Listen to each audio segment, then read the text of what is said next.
नमस्कार, इस बुलेटिन में आपका स्वागत है। मैं हूं आपके साथ रविंद्र सिंह। बढ़ते हैं खबरों में आगे। राजस्थान के पूर्व मंत्री राजेंद्र सिंह गुडा का बयान सामने आया है। इस वक्त की बड़ी खबर जो है वो आपको बता रहे हैं कि राजस्थान के पूर्व मंत्री राजेंद्र सिंह गुडा का ये बयान सामने आया है। लगभग 50 लोगों ने मुझ पर हमला किया है। इस वक्त की बड़ी खबर, हमले की बात कही है राजेंद्र गुडा ने। आपको बताया कि गहलोत सरकार में मंत्री रहे और इनको बर्खास्त भी किया गया है। राजेंद्र गुडा की अगर हम बात करें तो उन्होंने कहा कि 50 लोगों ने हमला किया है, मुझे मुक्का मारा, लात मारी। कांग्रेस नेताओं ने मुझे विधानसभा से खींचकर बाहर निकाल दिया। राजस्थान विधानसभा के अध्यक्ष ने मुझे बोलने तक नहीं दिया।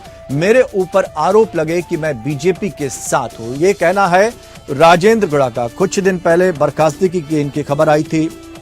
ये कहा गया कि गहलोत कि चूंकि एंटी हो गए थे, पायलट गुट की जब बात आई थी कि पायलट गुट में शामिल हो सकते हैं, और एक बयान जो यहां पर इन्होंने दिया था कि अपने गिरबान में सरकार को झांक कर देखना चाहिए, ना कि मणिपुर की तरफ देखना चाहिए। जिसके बाद ये जो घटनाक्रम है सामने आया है। अब उन्होंने आरोप लगाया है कि 50 लोगों ने उन पर हमला किया है, मुक्का मारा, लात घूंसे से हमला कर दिया और सदन से बाहर खींच लिया। कांग्रेस नेताओं के ऊपर आरोप लगाया। उन्होंने कहा कि विधानसभा से खींचकर मुझे बाहर निकाल दिया गया है। तो इस वक्त की बड़ी खबर राजस्थान में, और कम से कम ये कहा जा सकता है कि कांग्रेस के लिए ये अच्छी खबर नहीं कही जा सकती, क्योंकि अगर उथल पुथल वहां होता है तो एक बड़ा नुकसान कांग्रेस को यहां हो सकता है।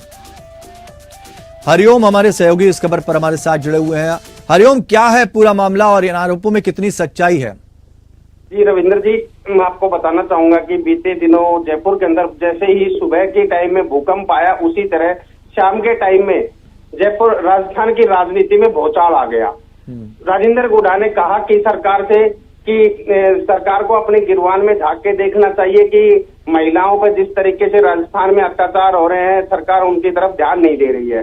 उसके बाद राजेंद्र गुडा से पूछा नहीं गया, शाम को बर्खास्त कर दिया गया, सरकार की तरफ से मंत्री पद से हटा दिया गया।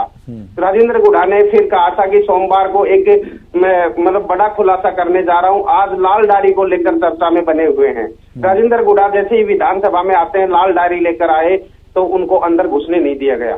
जी रविंद्र जी, तो अभी क्या स्थिति बनेगी? क्योंकि कांग्रेस के लिए काफी खतरनाक साबित हो सकता है। ऐसा लगेगा कि सेल्फ गोल कर लिया है कांग्रेस ने। अगर यहां पर इस तरह की, सचिन पायलट तो पहले से ही नाराजगी जाहिर कर चुके हैं, उसके बाद अगर इस तरह के घटनाक्रम सामने आएंगे तो निश्चित तौर पर क्या लगता नहीं आपको कांग्रेस को नुकसान हो सकता है? या कोई प्रतिक्रिया अभी तक कांग्रेस के किसी दूसरे नेता की तरफ से आई है? राजेंद्र गुडा का कहना है कि सरकार ने मेरे से पूछा नहीं, बगैर पूछे मेरे को बाहर कर दिया। जिस तरीके से मेरे को बाहर का रास्ता कांग्रेस सरकार ने दिखाया है, उसी तरीके से कांग्रेस भी राजस्थान में बाहर का रास्ता देख सकती है। बहुत बहुत शुक्रिया तमाम जानकारी के लिए। बताना चाह रहा हूं इन सारे लोगों को किस तरीके से कांग्रेस के नेताओं के ऊपर फिल्में बन रही हैं। मेरे पास वो डायरी थी, वो डायरी मेरी छीन ली गई। मेरे साथ इन्होंने सारे के सारे 25-50 लोगों ने एक साथ मेरे ऊपर हमला कर दिया।